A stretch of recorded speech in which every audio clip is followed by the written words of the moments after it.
I have been meaning to get into this Instacart video to let y'all guys know a little bit more information since I talk so much about it.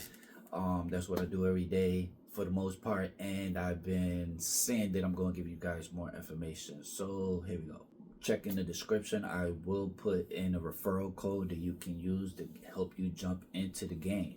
You do that, you sign up, you get the card. It comes in the mail, takes a few days to a couple of weeks. Picking orders. Now on the app, it's going to show you different orders, and it's going to be based by store. So the three main things you want to check out when you are picking an order is: one, how many items or units are in the order; two, how far is the store that has the order and how far is the customer from the store; and three, how much are they tipping. So Instacart will give you a base pay for your order based on how far the customer is from the store.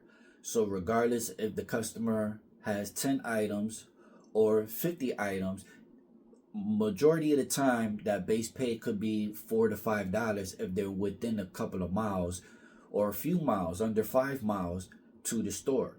So let's say the customer has an order of 50 items. So if you have 50 items and it takes you about a minute to find each item, you get it to your car. Now you drive to the customer's house. After that, you unload the order. This right here can take you easily over an hour based on how many items are in the order. So if the customer does not tip, you get a base pay of about $5 for the hour or more that you just worked. Now, not including you are also driving your own vehicle, which needs maintenance, needs oil, needs gas. Next, you picked your order, so now you have to actually get in a store and find these items for this customer or these customers, as sometimes Instacarts batch a couple of customers, normally up to 3, sometimes even 4 customers together. Remember, you have the choice in picking the order that you want to do. So I suggest starting very easy with 1 or 2 customers, not a lot of items. But once you're in the store, it's time to pick your items or time to find them.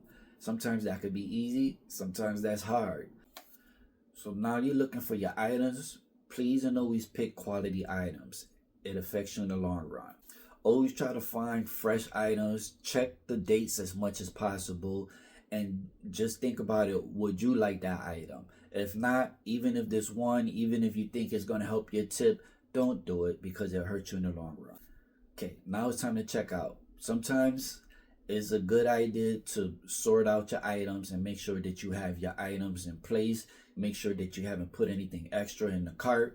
Make sure that if you're shopping for more than one customer, you have everything divided properly and that you're ringing them out in order the way they're supposed to go. Some shoppers have a bonus card or coupons or whatever it may be that is in the app, and you want to make sure that you're using that for the correct customers. Delivery is pretty easy. Once you got your items, once you got your stuff to the car, it's going to ask you to verify the receipts. You want to keep your receipts. Then it's time to deliver. The app will not show you the customer specific address until you are ready to deliver. So once you press that, you have an easy button which you can link into your GPS navigation, which will help you get directly to the customer's location. If you have any questions, just reach out to the customer and ask them, hey, what's going on? Is this the correct place or whatever it may be? Normally, you would not have to do that until you get to your specific location, or if you get close enough where maybe you cannot see it or you do not see the specific door. Then you could reach out and call them and say, hey, am I at the right place? Once you get your order to the delivery location, you have 2 options, and it will tell you in the app, and it's basically based off of what the customer prefers, and each customer has their own preference. But there's 2 main things they can do. One, they can request that you meet them, so that means you have to go to the door or wait for them to come and answer, or you have to call them and let them know that you're there. Whatever means you have to use to reach the customer and let them know, hey, I am here with your order. I've arrived. Your order has arrived.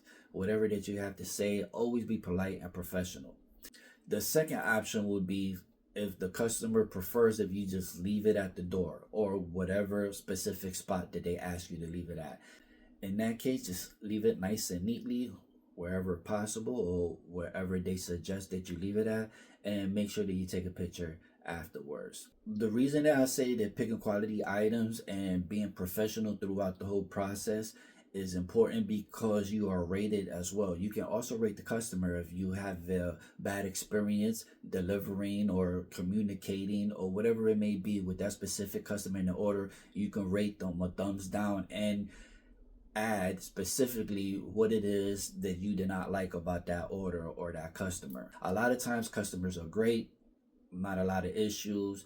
Sometimes, you get impatient with certain scenarios, but you got to understand you got a lot of older people, you got a lot of younger people, you got a lot of people who never used the app before. You have a lot of different scenarios, and everybody's just trying to do a thing. You're trying to get the food to them, and they're trying to get their food or whatever it is that they order. So just be patient. Like I said, you can rate them, but they can rate you as well. The situation with you being rated is that once you go below, like I believe, a 4.78, it can affect the orders that you get. You're not getting great orders. You're not viewing great orders. When you see orders, it's the orders that everybody else don't want to do. So you don't want to be down there. You have to be patient with people in the store, people on the road, your customers. And when I say people in the store, I mean the customers, especially the people who work in the store. You don't want to get banned from a store. You don't want, any bad scenarios that can affect your money. So just be patient. Only do what you feel comfortable doing. That's why I say take your time and picking the order that you want to do.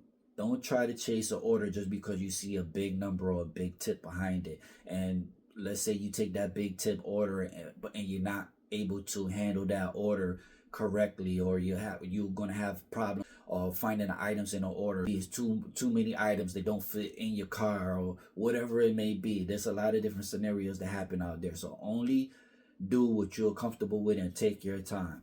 Anyways, if you guys have any comments, questions, or whatever it may be, please drop them below.